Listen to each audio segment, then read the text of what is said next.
Expedição Galápagos, capítulo 4, Tortuga Bay e os túneis de lava, dia 4. Nosso destino no dia seguinte era a famosa praia de areias brancas Tortuga Bay, mas antes dei uma passadinha lá na peixaria céu aberto para dar um olá para meu amigo Léo.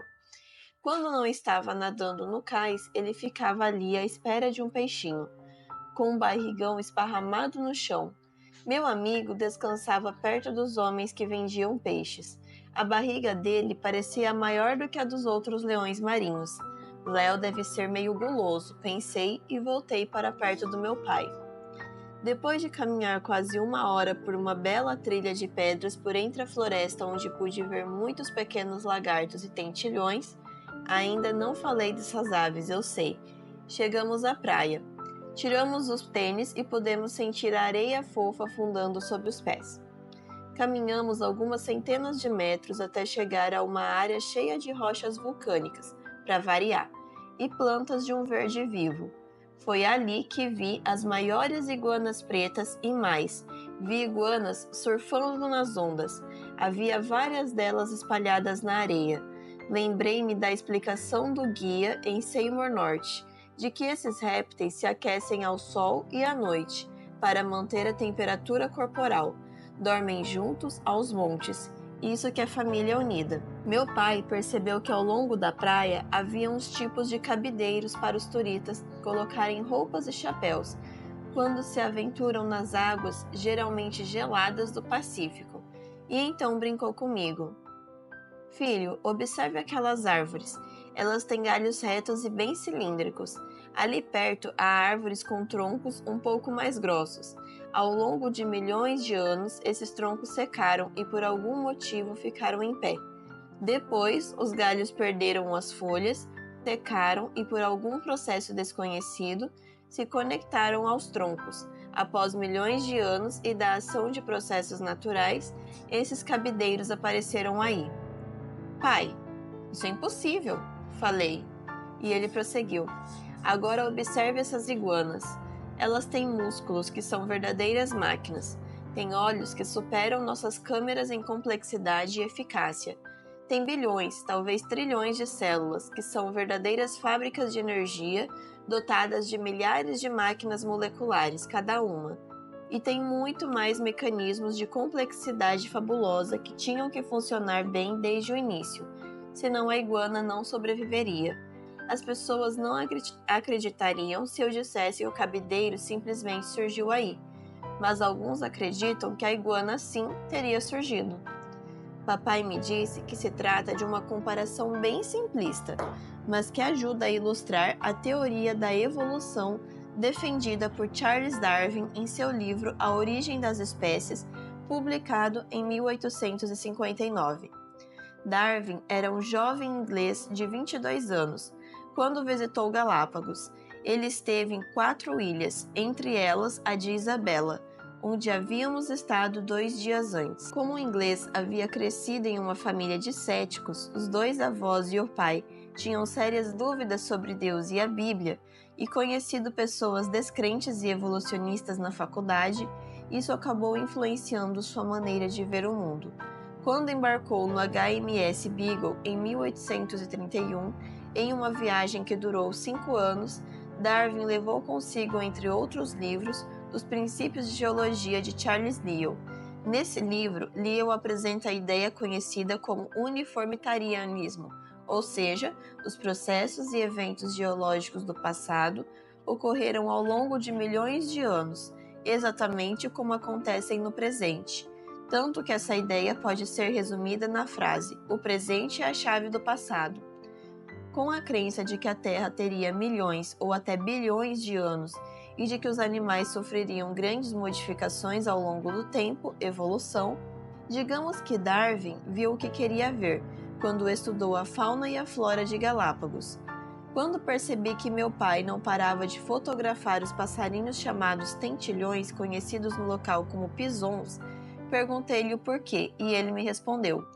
Os seguidores de Darwin, até mais do que ele, observaram que existem variações entre os tentilhões, especialmente de uma ilha para outra, mas são variações mínimas como cor das penas, formato do bico e tamanho.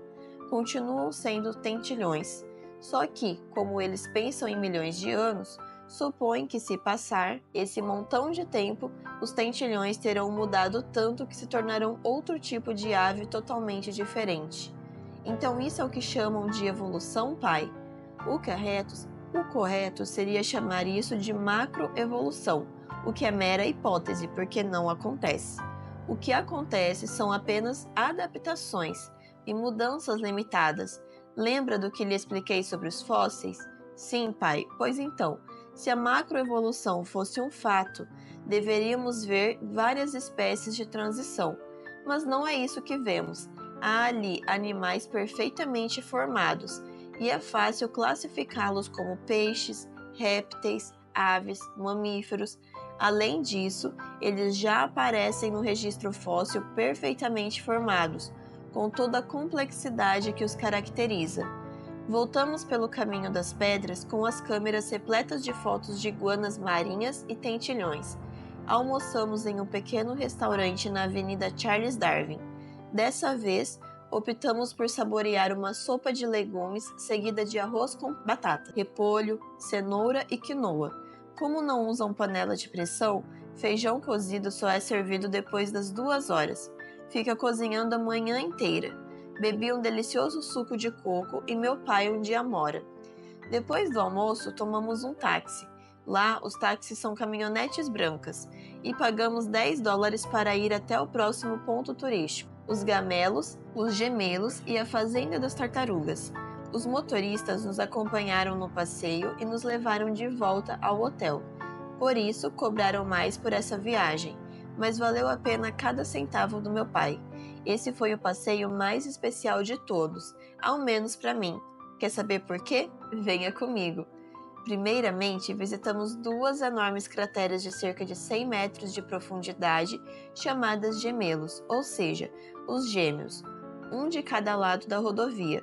Segundo as placas com informações, o terreno todo foi afundado com atividade vulcânica. Uma vista realmente impressionante. Dali, fomos de carro para o segundo ponto turístico, uma caverna de lava solidificada. Quando chegamos lá, descemos por uma escada escavada na rocha, apoiados em corrimões de madeira. A caverna é iluminada por lâmpadas em todo o percurso de 400 metros. De repente, uma galeria de uns 10 metros de diâmetro se abriu diante de nossos olhos. Fantástico! Meu pai explicou que, quando a rocha mais superficial esfria, mais abaixo o fluxo de lava aquecida prossegue em seu caminho, deixando um túnel logo atrás. Dava até para ver as marcas nas paredes da galeria. Mais ou menos na metade do túnel, as paredes se estreitaram de tal maneira que a passagem se limitou a uma abertura com menos de 1 metro de altura.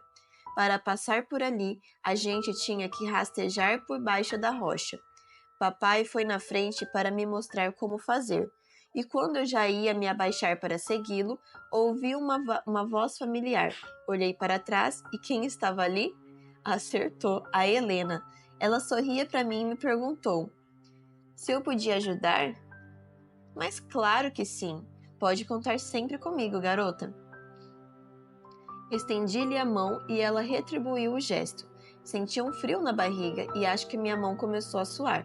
Mas eu precisava manter a calma, afinal, tinha a missão de conduzir aquela menina linda por uma perigosíssima caverna. Menos, Tiago, menos. Abaixei-me enquanto segurava a mão macia dela e disse para tomar cuidado com a cabeça. Ela passou, eu passei em seguida, e dali para frente o passeio que estava ótimo ficou maravilhoso. Tiramos muitas fotos do lugar e saímos do túnel por uma escada semelhante àquela da abertura no início.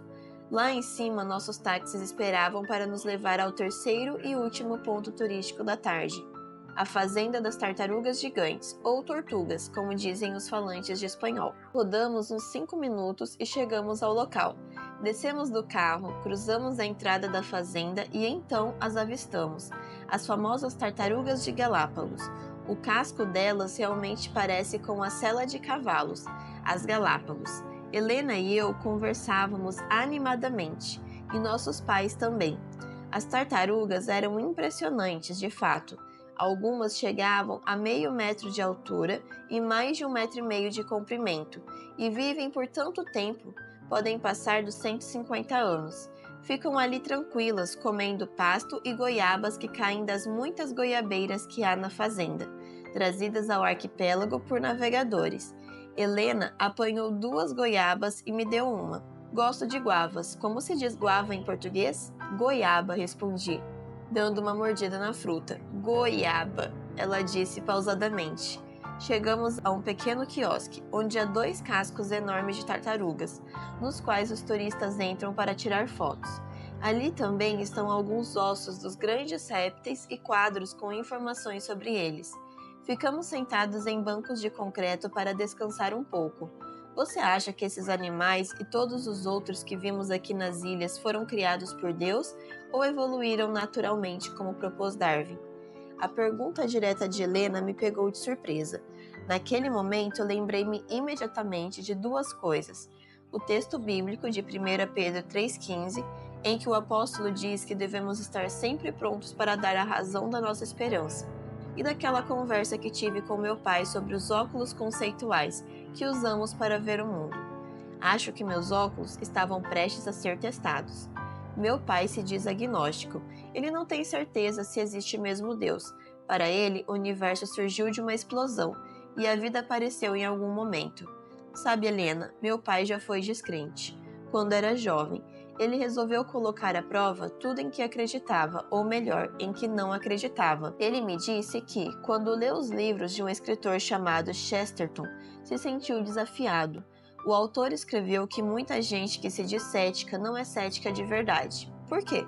Porque não é cética em relação ao ceticismo. O verdadeiro cético deve colocar tudo à prova, inclusive seu ceticismo. E se ele estiver errado? E se Deus realmente existir? Se ele não existir, quem crê nele não terá perdido muita coisa. Agora, se ele existir, os que o rejeitaram terão perdido tudo. Você acha realmente que, se Deus não existir, as pessoas que creram nele não terão perdido nada? Veja bem, as pessoas que creem em Deus geralmente têm mais saúde e vivem mais tranquilas, e isso é comprovado por pesquisas científicas. Meu pai diz que, se a existência de Deus for um sonho, já terá valido a pena sonhar. A vida com Deus é muito melhor, ele me diz. E eu experimento isso em minha própria vida. Além disso, Deus nos promete na Bíblia que um dia viveremos para sempre com Ele. Ainda que as chances disso ser real sejam de 50%, você não acha que é mais seguro apostar todas as fichas nessa possibilidade do que nos outros 50%? Helena coçou o queixo e balançou a cabeça, afirmativamente. Depois disse: Você mencionou a Bíblia. Depois quero voltar a esse assunto. Mas, primeiro, diga-me por que você acredita que Deus existe, mas sem citar a Bíblia. A coisa estava ficando séria. Meu pai não estava ali para me socorrer, era por minha conta. Fiz uma rápida oração em pensamento, pedindo ajuda ao Pai do Céu, que sempre está por perto, e continuei. Existem várias maneiras de argumentar em defesa da existência de Deus. Uma delas é a própria existência do universo. Você já se perguntou por que tudo isto existe?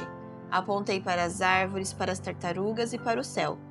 Os cientistas, de modo geral, parecem concordar que o universo teve um começo. E tudo que tem começo tem que ter uma causa. Essa causa tem que ser todo-poderosa para, a partir do nada, ter criado o vasto universo. Você concorda? Helena mastigava um pedaço de goiaba. A expressão do rosto indicava que ela também estava tentando digerir as informações que eu estava lhe passando. Prossegui. Essa primeira causa, não causada, além de todo-poderosa, tem que ser muito inteligente. Afinal, ela criou um universo que, além de muito grande, funciona com leis finamente ajustadas. Eu já li a respeito disso. As leis que mantêm a realidade são tão precisas, tiveram um ajuste tão fino, que se fossem alteradas, só um pouquinho tudo poderia deixar de existir. Então, algo ou alguém teve que regular essas forças lá no início, para que a vida pudesse existir e se manter. É como se o universo soubesse que chegaríamos para morar nele. Interessante, Tiago. Nunca tinha pensado nessas coisas. Outro argumento interessante é o do design inteligente. Não é novidade, pois o apóstolo Paulo já falava disso no tempo dele. Com outras palavras, está lá em Romanos 1. Podemos resumir o argumento da seguinte forma: tudo que tem um projeto tem um projetista. A vida tem um projeto. A vida tem um projetista. Mas a vida revela mesmo o projeto? Helena parecia realmente interessada na conversa. Estaria também interessada em mim? Deixei esse pensamento de lado por um momento. Precisava me concentrar no assunto. E como revela Helena? Pense, por exemplo, no sonar dos golfinhos e dos morcegos, no GPS das formigas, no DNA, na maneira elaborada como funcionam nossas células. O ser humano tem tentado copiar todas essas coisas e precisa usar muita inteligência, tempo e dinheiro para fazer isso.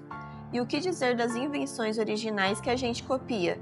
Surgiram por acaso? A cópia foi projetada, o original não? Dei uma mordida na minha goiaba e esperei alguns instantes para que ela pensasse um pouco no que eu havia dito. Depois, olhei nos olhos dela e disse: sabia que Darwin escreveu a um amigo que pensar no olho o fazia ter calafrios? A verdade é que eu também estava me sentindo assim, ao ter meu olhar correspondido pelo dela. Como eram lindos aqueles olhos azuis brilhantes!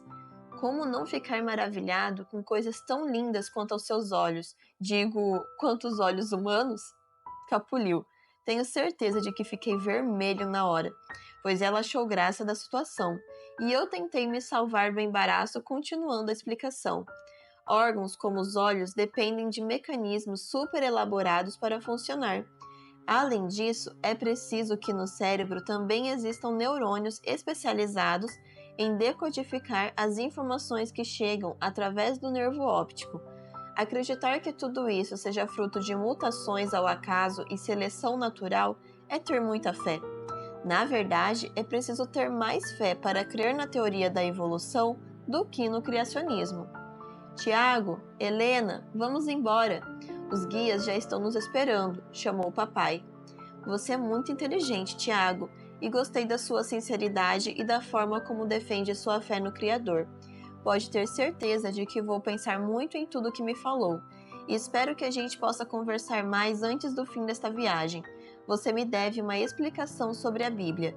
Tenho algumas dúvidas sobre isso. No caminho de volta até o local em que estavam os táxis, Helena pediu que eu tirasse uma foto dela ao lado de uma das tartarugas.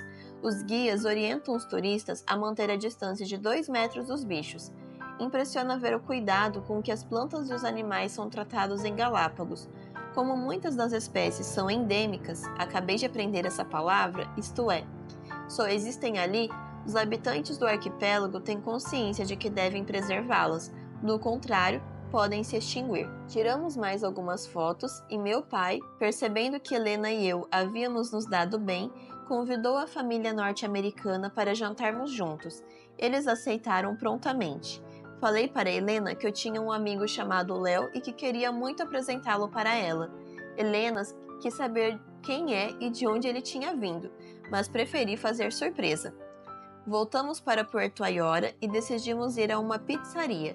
Meu pai pediu uma vegetariana para ele e para mim, e um suco de naranguilo para ele que mais parece um milkshake feito com a fruta, cujo sabor lembra o de maracujá misturado com laranja. Helena e eu conversamos bastante naquela noite. Trocamos números de WhatsApp e e-mails, e uma ponta de tristeza me atingiu ao lembrar que meu pai e eu voltaríamos para casa 2 dias depois.